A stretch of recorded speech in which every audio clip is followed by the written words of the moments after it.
अस्सलाम वालेकुम।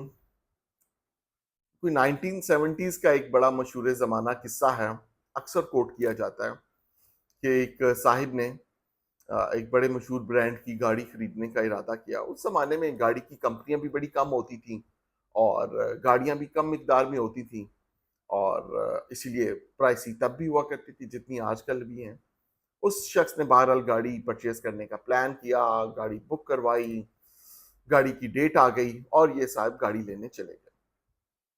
पेमेंट की, गाड़ी उठा ली, अब वापस लेके आ रहे हैं, तो तकरीबन 100 एक किलोमीटर के बाद जो है ना, वो गाड़ी अचानक बंद हो गई।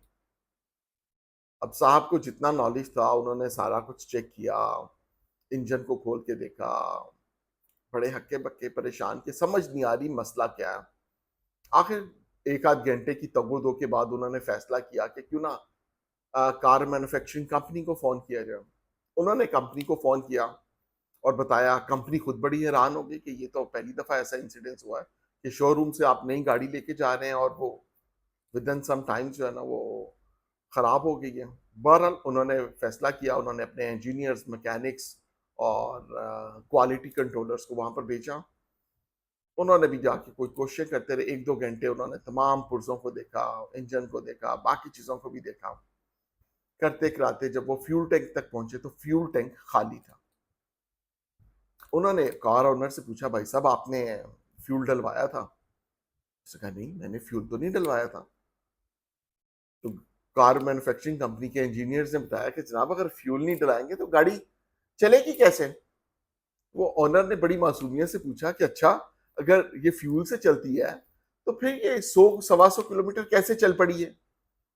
तो इंजीनियर्स ने कहा कि जनाब ये तो अपनी इज्जत बचाने की खातिर आपके लिए चलती आई है 100 सवा 100 किलोमीटर।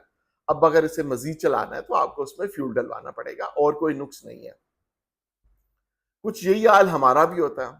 हमारी ज़िंदगियों में भी यही होता है कि कमी हमारे अंदर उस फ्यूल की होती है, उस पैशन की होती है, उस जज़्बे की होती है, उस शिद्दत की होती है, उस वल्वले की होती है, जो कि ड्राइव करता है। उस आग की कमी होती है, जो कि हमारे जो है ना मोटिवेशन को, इंस्पिरेशन को ड्राइव करता है और हम रोते रहते हैं, कभी हालात की कमी का, कभी वसाइल की कमी का, कभी गाइडेंस की कमी का, कभी सपोर्ट की कमी का, कभी रिकॉग्निशन की कमी का और ना जाने किस-किस को हम अपने हालात का ज़िम्मेदार ठहराते रहते हैं।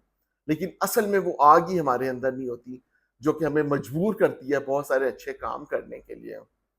तो अगर कभी आपकी मेरी ज़िंदगियों में ये इश्यू आता है, तो हमें इस चीज़ पे गौर-व-फ़िक्र कर लेना चाहिए कि कमी असल में किस चीज़ की है। और अगर ना पता चल रहा हो, तो एक्सपर्ट्स की ओपिनियन ले लेने में कोई हर्ज नहीं होता। वो कम से कम एक बर्ड्स आई व्यू के तहत ही हमें बता सकते हैं कि जनाबे वाला असल में मसला क्या है, ताकि एक दफ़ा मसला आइडेंटिफ़ाई तो हो जाए ना। बाद में करना ना करना तो फिर हमारे अपने ऊपर ही होगा, लेकिन एट लीस्ट आइडेंटिफ़ाई ज़रूर कर लें कि मसला क्या है। अपना ख्याल रखिएगा। बहुत शुक्रिया।